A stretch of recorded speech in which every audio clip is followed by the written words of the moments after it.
Pemirsa, indikasi usaha menghalangi usaha petugas untuk menegakkan hukum dan mitigasi penyebaran COVID-19 kerap terjadi dalam kasus pelanggaran protokol kesehatan di tengah pandemi.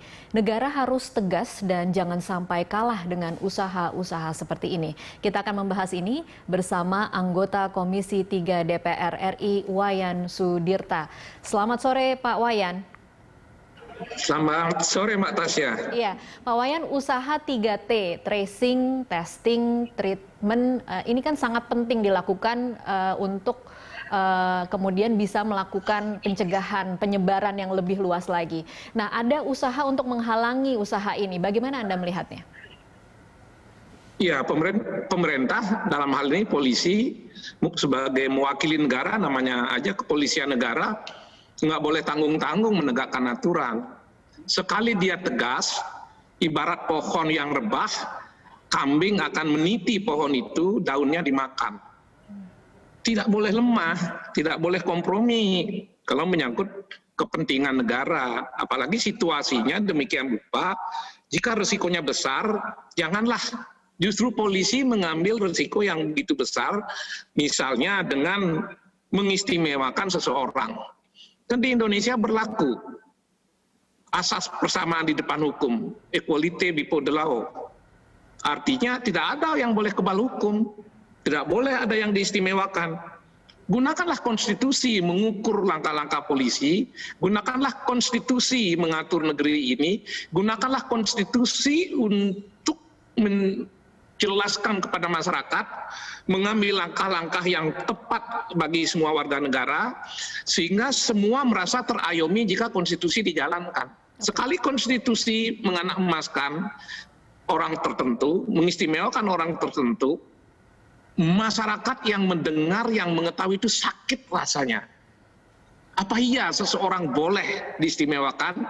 Tapi bagaimana kalau rakyat kecil yang kena masalah, yang langsung saja serta-merta diproses, seperti udah sering kita dengar bagaimana orang mencuri kakao yang harganya nggak seberapa kok langsung diseret. Baik.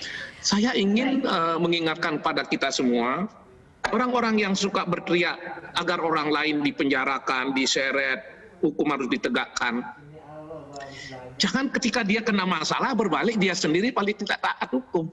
Maka saya perlu belajar, walaupun saya sebagai pengacaranya Ahok, saya perlu belajar kepada Ahok dalam soal ketaatannya pada hukum. Walaupun dia tidak merasa salah, tapi dia mengalah.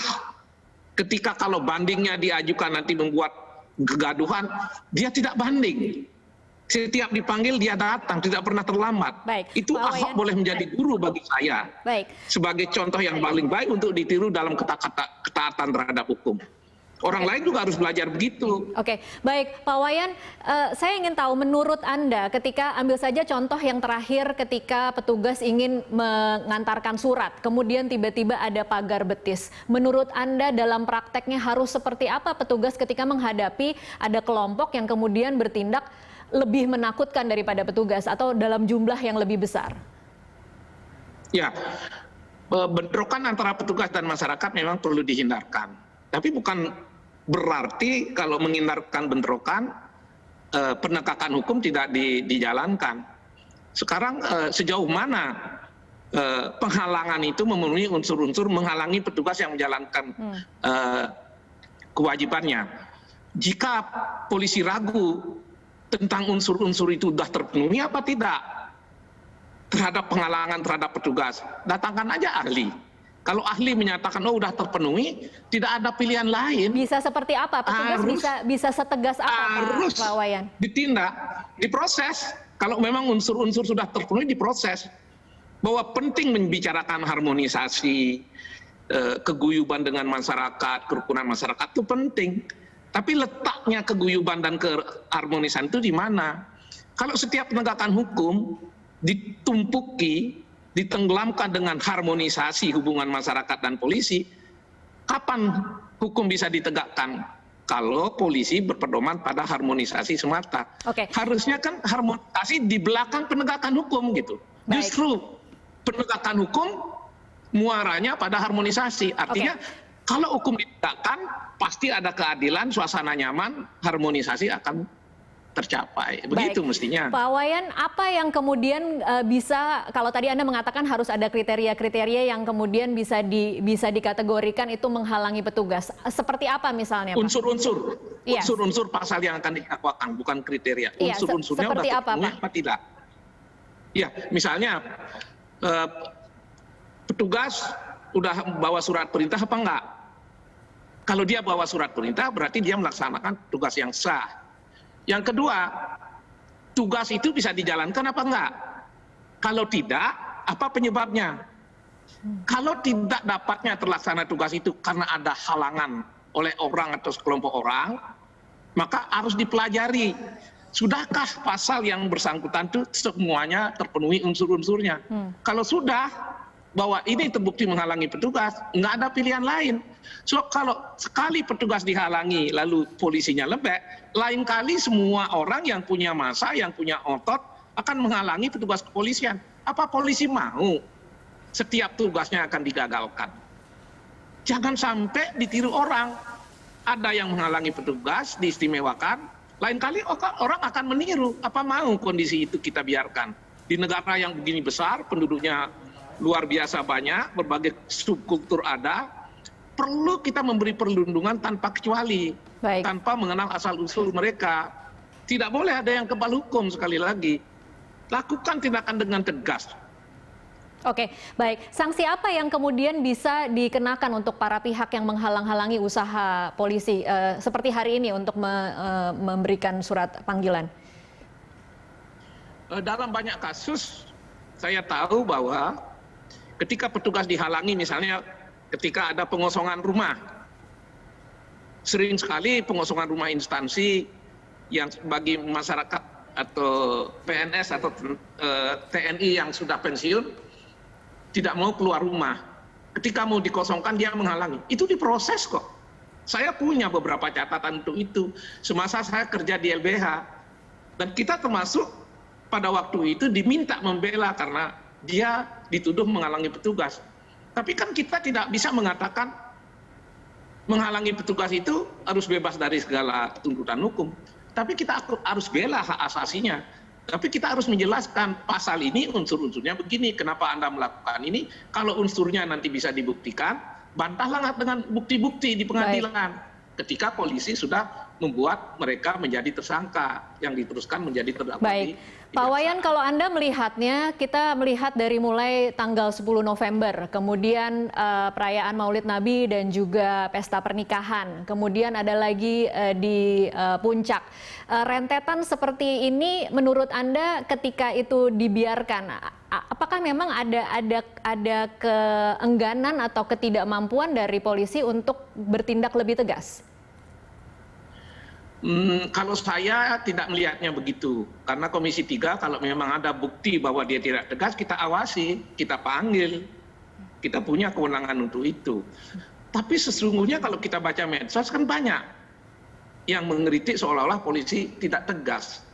Cuma tidak tegasnya ini sedang kita dengarkan, kita kumpulkan data-data.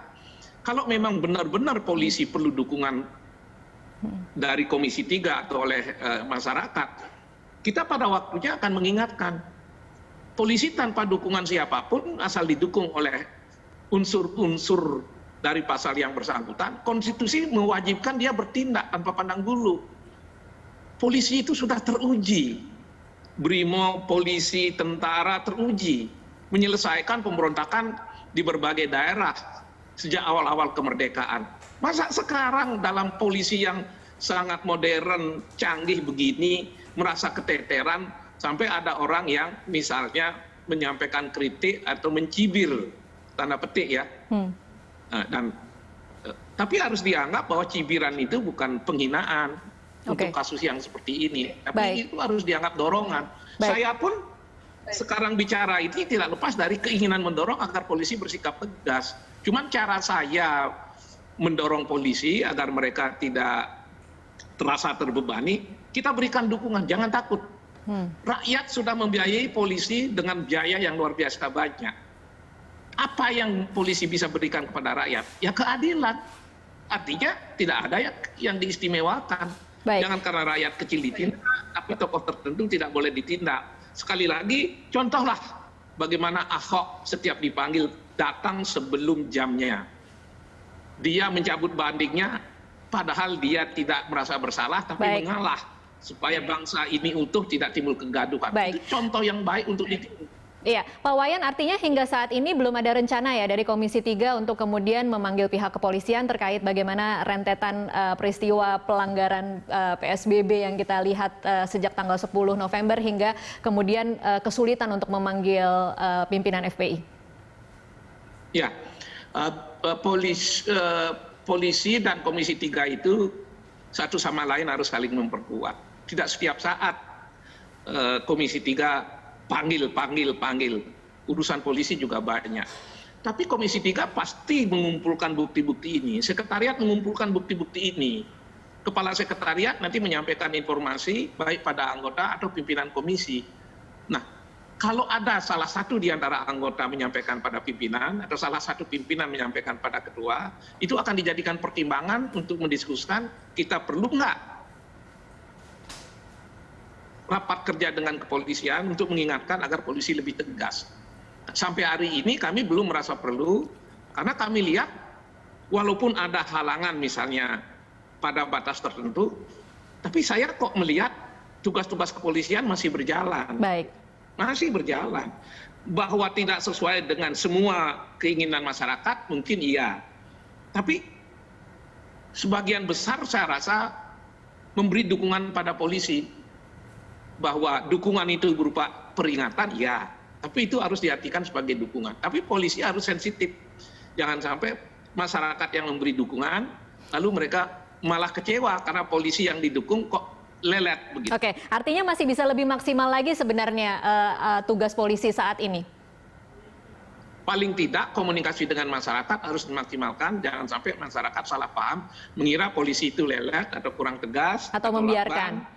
Atau berhitung-hitung terlalu banyak, sehingga mengabaikan ketegasan sepanjang unsur-unsur pasal yang bersangkutan terpenuhi untuk mengambil proses hukum, memanggil orang-orang yang diduga keras melakukan pelanggaran pasal-pasal tertentu. Oke, baik. Misalnya, baik, terima kasih. Kok dihalangi dalam melaksanakan tugas begitu. Oke, baik. Terima kasih Pak Wayan atas waktunya bersama kami di Prime Time. Pemirsa, itu tadi Komisi 3 DPR RI Wayan Sudirta.